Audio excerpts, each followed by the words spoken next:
Alors, l'un des hommes qui ont le plus déçu David Amelech dans sa vie s'appelle Achitophel.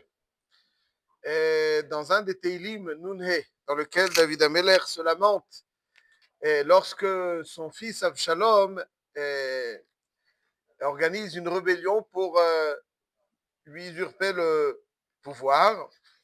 Et David Amelech, dans un de ses psukim, Teilim Nunhe, il dit Kilo oyev yicharfeni ve'esa. L'homme Sani alay higdil ve'sater mimenu. Donc Achitophel, qui était l'un des conseillers de David Amelech, et qui n'était pas un conseiller des moindres, c'était un conseiller brillant, au sujet duquel le Passouk dit Va'atzat Achitophel dans Shmuel Bet, à la fin de Perek Tetzaïn, il est marqué Va'atzat Achitophel asher yatz bayamim haem, ka'asher yish'al bidvar ha'elohim. C'est-à-dire que quelqu'un qui prenait conseil chez Achitophel, c'est comme s'il consultait Hachem. Qui lui a ça veut dire Achitophel était tellement brillant dans ses conseils, un homme, un phénomène, un homme d'une exceptionnelle intelligence, un homme d'une exceptionnelle sagesse qui était Rosh Hassanedrin, un stratège sans pareil. Hein, c'est rare que l'on qualifie quelqu'un qui est un conseiller aussi brillant. Et d'ailleurs, il y a une expression en hébreu, Atzat Achitophel. Dans la culture hébraïque, Atzat Achitophel, en réalité, donc quand quelqu'un donne un mauvais conseil, on qualifie le conseil de Atzat Achitophel. Mais en réalité, quand on observe le Tanakh, Achitophel n'a jamais donné de. Il s'est jamais trompé dans ses conseils, disons comme ça. Mauvais conseil, oui, mais il s'est jamais trompé, jamais. On va le voir tout de suite.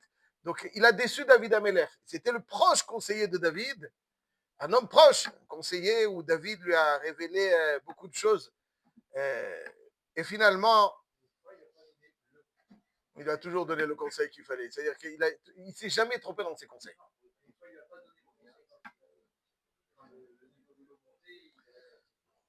Il s'est tué, il n'a pas donné de mauvais conseils pour l'instant. Donc ça veut dire pour l'instant, toute sa vie, il n'a jamais donné de mauvais conseils. Il dit qu'il est oyev icharfeni. Donc David Amelech se lamente et dit ce n'est pas un ennemi qui finalement cherche à comploter contre moi. Quand c'est un ennemi, on sait s'en préserver. Et ça, je peux le supporter, m'en préserver. L'homme Sani ala yigdil. Ce n'est pas un homme qui avait de la haine pour moi. Ve'esater mimenu. Ve'ata enosh ki, alors que Achitophel était un homme proche, qui erki, aloufi ou miudaï. Asher yachdav namtik sod. Donc le pshat pachout, c'est que Achitophel est qualifié de aloufi ou miudaï. Asher yachdav namtik sod, c'est-à-dire qu'ensemble, nous avions des secrets nous avons partagé des secrets. Bevet Elohim nalech beragesh. On allait dans le Bet Midrash, beragesh, donc avec beaucoup on étudiait ensemble. Et tout d'un coup, Achitophel va se retourner contre David Amelech et va rejoindre le camp de Avshalom. Donc, c'est-à-dire c'était un homme brillant, brillant de tout point de vue, brillant en sagesse, brillant en stratégie, brillant, un des êtres les plus brillants dans le Tanakh, mais finalement, il va finir en se suicidant. Donc, il rejoint le camp de Avshalom. Lorsque Avshalom organise donc cette rébellion, il rejoint le camp d'Avshalom. Alors, encore une fois, selon le Pshat, pourquoi il rejoint le camp d'Avshalom? C'est bizarre. En réalité, Achitophel était le grand-père de Bathsheba. Et comme il était le grand-père de Bathsheba, le Radak dit qu'il lui en voulait. Il en voulait à David Amelech d'avoir fait ce qu'il a fait avec Bathsheba.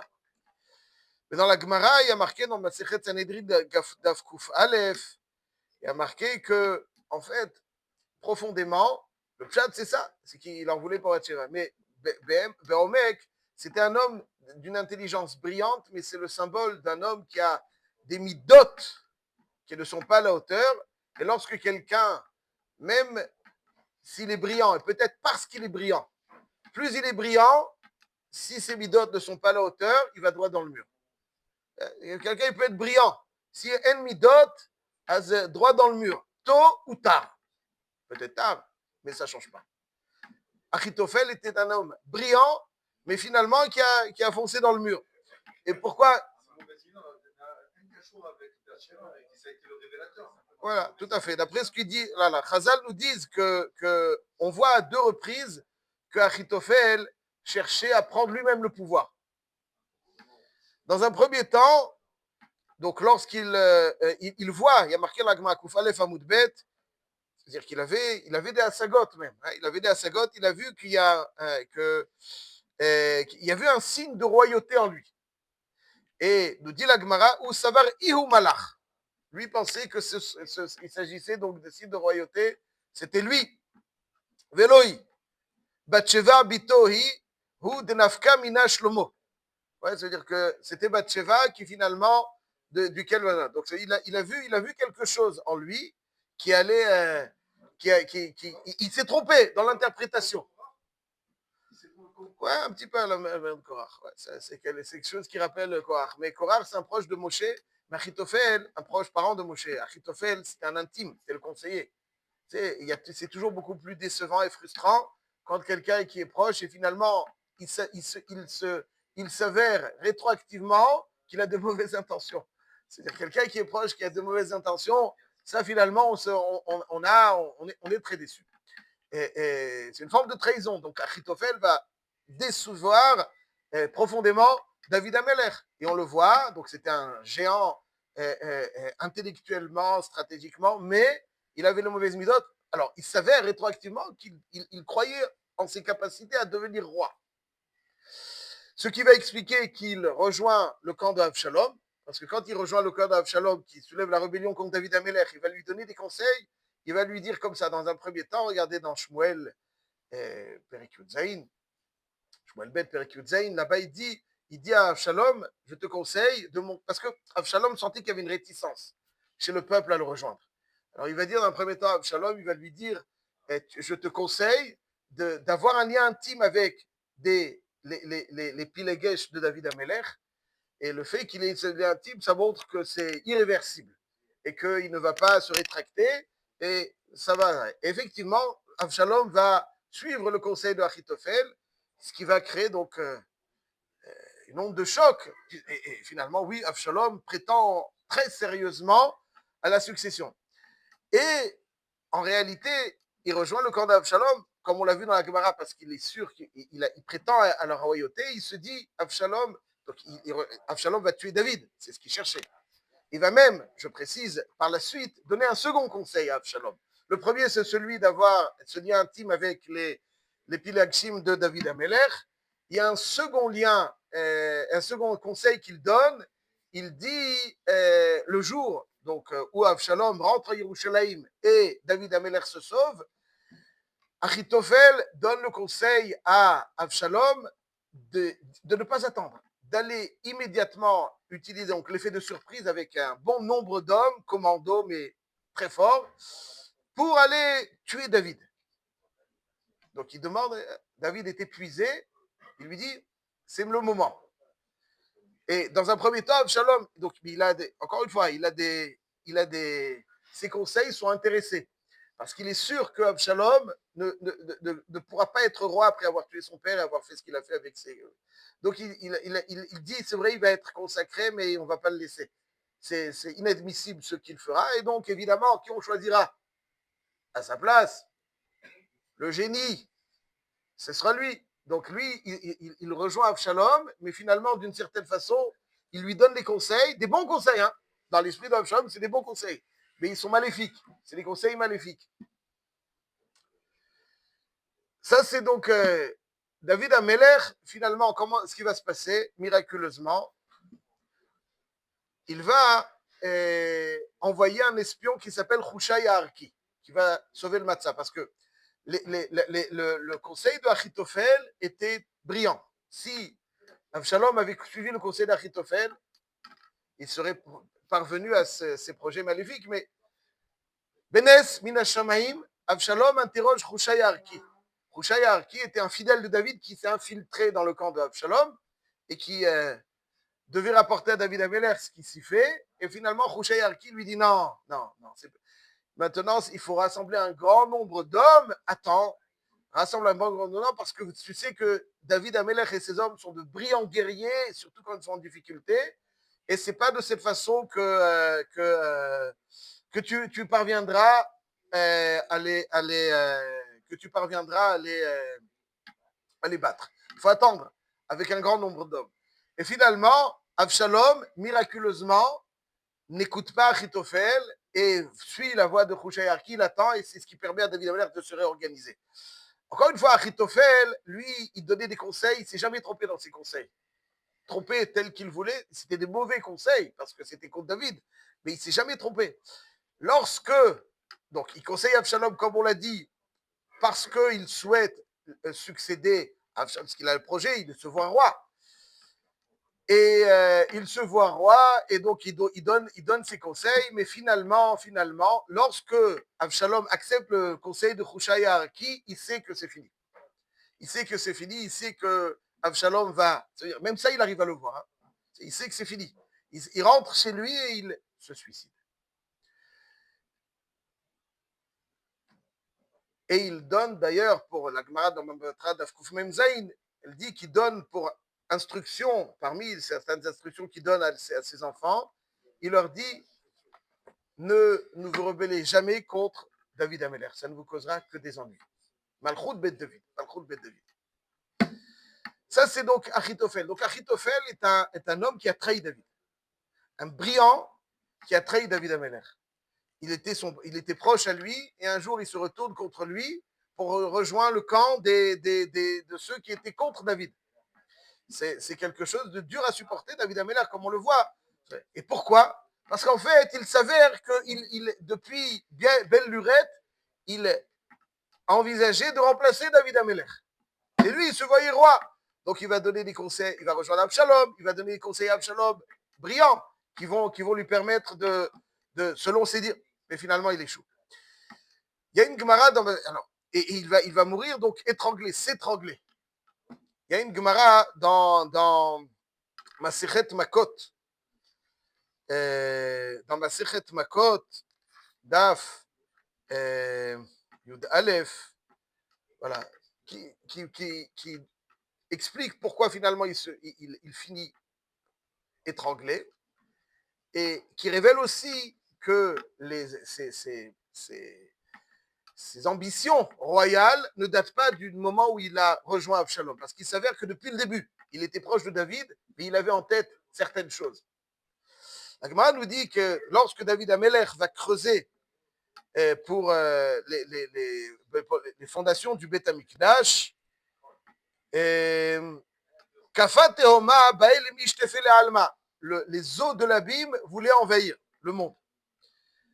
Amar, David Amelech a une question. Est-ce qu'on a le droit de graver le nom d'Hachem sur un morceau d'argile et le jeter? Le nom d'Hachem, donc un Shem d'Akadosh Baruch Hu qui va freiner les eaux du Tehom, qui va les stopper. Et il interroge Leika d'Amar Lemide. Personne ne lui dit rien.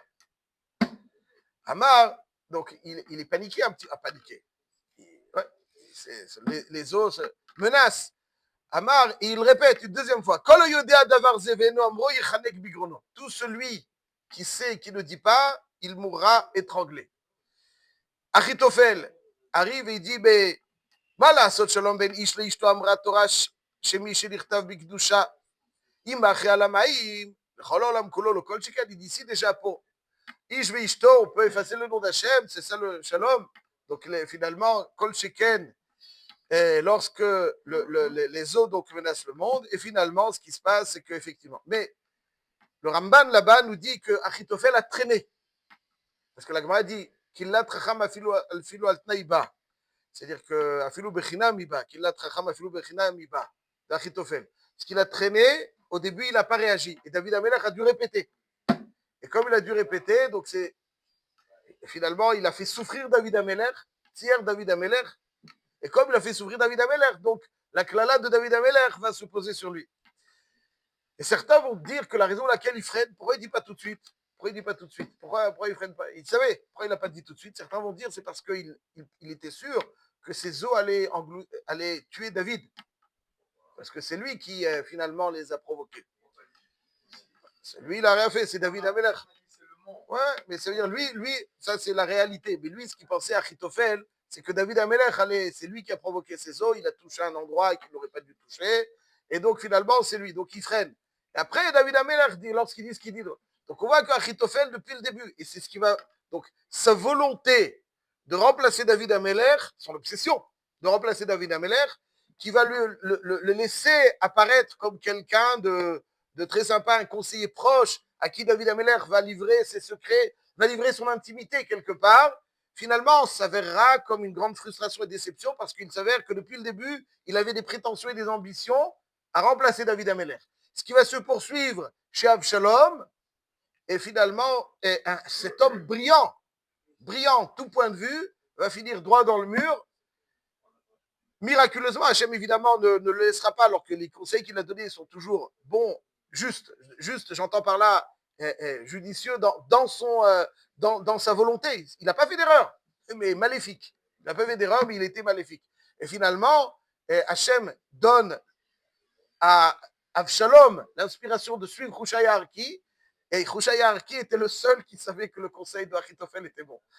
C'est le seul. Mais finalement, Hachem a donné l'inspiration à Hushai Arki pour que, à Avshalom, pour qu'il suive Hushai Arki plutôt que le conseil de Achitophel. Donc on voit quelque part à quel point Achitophel a déçu David Amelech, profondément. Et quand dans le Teilim, il appelle, comme on vient de le lire, Ata enosh ki alufi umyudai, asher yachdav namtik sod. Asher yachdav namtik sod. Nous étions dans une intimité, on se partageait des secrets. Bevet Elohim na'alech beragesh, on a partagé des moments d'étude. Et tout d'un coup, tu te retournes. Ça, c'est ce que ressent David Amelech à l'égard de Achitophel. Mais Chazal donne une autre interprétation à Ata enosh ki alufi umyudai. Malgré les déceptions que David Amelech a de Achitophel, il a une certaine forme, et là c'est un chidouche énorme, de reconnaissance à son égard parce qu'il lui a enseigné deux choses. D'abord, Yardav Namtik Sod, il lui dit n'étudie jamais seul, étudie en groupe, parce que c'est ça qui finalement te permet de saisir correctement les choses. Et Bevet Elohim Nalech Beragesh, il lui dit aussi quand tu rentres dans la maison d'Hachem, vas-y avec beaucoup d'humilité. Et ces deux choses que David Amelech va, malgré les déceptions qu'il peut avoir de Achitophel, il va le considérer aussi comme avoir une reconnaissance à son égard. Hein, c'est difficile. C'est pas, en général, on fait ou comme ci ou comme ça. C'est quand même normal. Mais David Amelech met les choses dans leur juste proportion. Il est profondément déçu, comme on le voit, mais il garde un sentiment de reconnaissance à l'égard d'Achitophel qui lui a enseigné quelque chose. Et donc la Mishnah, dans Pirkei Avot, dit que tout celui qui apprend quoi que ce soit, de qui que ce soit, se doit d'avoir une reconnaissance à son égard. Et pas simplement une reconnaissance, quand, bon, David Amelech ne s'est jamais posé face à Achitophel pour apprendre de lui. C'est Achitophel qui est venu donc l'inspirer. Et ces deux choses qu'il lui a appris, qu'il lui a enseigné, vont susciter donc la reconnaissance de David Amelech. Et la Mishnah nous dit, si déjà, malgré l'énorme déception de David à l'égard de Achitophel, qui a rejoint les camps de Absalom et qui rétroactivement s'avère être un conseiller qui donne l'impression d'être proche, mais qui finalement avait des ambitions maléfiques de remplacer David Amelech depuis le début. Et quand même, il appelle Rabbi Aloufi ou Miudaï, celui qui a appris tellement de choses d'une personne. Alachad Kama Vechama, à quel point il lui doit le respect. À quel point il lui doit le respect. Et finalement, c'est-à-dire le respect aussi n'est pas simplement en guise de reconnaissance, c'est pas shoot. C'est le respect parce que je ne peux pas apprendre quoi que ce soit de quelqu'un si je ne le respecte pas. Les gens, ils croient que quand on se lève devant un rave, quel qu'il soit, grand ou moins grand, c'est lui donner un petit kiff. Tu lui fais un petit kiff. C'est pas ça. On ne se lève pas devant un rave pour, pour lui faire un kiff. On se lève dans un rave parce que c'est l'unique façon d'apprendre de lui. Si tu n'apprends pas, si tu ne le respectes pas, on ne peut pas apprendre de quelqu'un qu'on ne respecte pas. Le respect, c'est ce qui garantit la transmission. C'est pour ça qu'aujourd'hui, la transmission, elle ne se fait pas. Pourquoi la transmission ne se fait pas? Ou elle se fait moins, hein, chez les goïms, en tout cas, elle ne se fait pas. Et on est, malheureusement, ça fait partie de la galoute. Parce que finalement, les gens sont il n'y a pas, finalement la hiérarchie a reçu un gros coup. Et comme elle a reçu un gros coup, donc chacun sent qu'il peut débattre avec n'importe qui. Il a appris quelques notions, je ne sais comment, alors qu'il y en a qui ont étudié pendant 40 ans. Tout d'un coup, il pense qu'il est capable de tenir. Il y a une hiérarchie qui est établie et il faut savoir comment est-ce qu'on débat et comment est-ce qu'on accepte et comment est-ce qu'on doit le respect pour pouvoir s'imprégner de quelqu'un. Et là-dessus conclut la Mishnah. Ven kavod et la Torah. Celui qui est digne de respect, c'est uniquement celui qui peut transmettre la Torah. Respecter quelqu'un qui, je ne sais quoi, ça sert à rien. Ouais, c'est-à-dire, le respect n'a de sens que parce qu'il permet à quelqu'un de s'imprégner de la Torah. En tov et la Torah, il n'y a quelque chose qu'on peut qualifier de bon que la Torah. Le kavod qu'on doit à celui qui nous enseigne, qui nous a enseigné, c'est surtout parce que c'est grâce à lui qu'on va pouvoir se délecter de ce qu'il y a de meilleur.